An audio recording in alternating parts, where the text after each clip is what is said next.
वल्लज़ीना इज़ा फ़अलू फ़ाहिशतन औ ज़लमू अन्फुसहुम ज़करुल्लाह। ये मोमिनों के बारे में बता रहा है जिनसे कोई फाहिश काम हो जाता है, गलती से कुछ गलत जगह निगाह पड़ जाती है, कोई गलत काम फाहिश काम उनसे हो जाता है, इंसान से गलती होती है। कुल्लु बनी आदम खत्ताउन खैरुल खत्ताउन तव्वाबुन। हर इंसान गुनाहगार है और बेहतरीन गुनाहगार वो है जो तौबा करता है।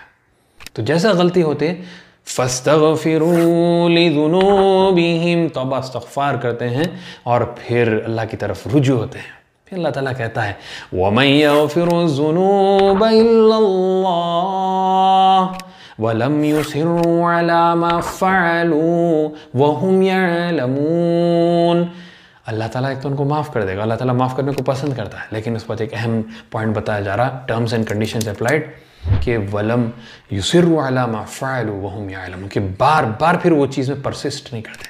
गलती हो गई, तौबा कर लिए, अल्लाह को रुजू कर लिए, खलास, उससे उस बाद फिर वो अमल से जो ना दूर हट जाते हैं। तो ये एक्शन आइटम हमको मिलता है। गलती होती है, उस अल्लाह को रुजू होना है, तौबा करना है और फिर कमिट करना है कि वो काम हम फिर से नहीं करेंगे इंशाअल्लाह बिइज़्निल्लाह।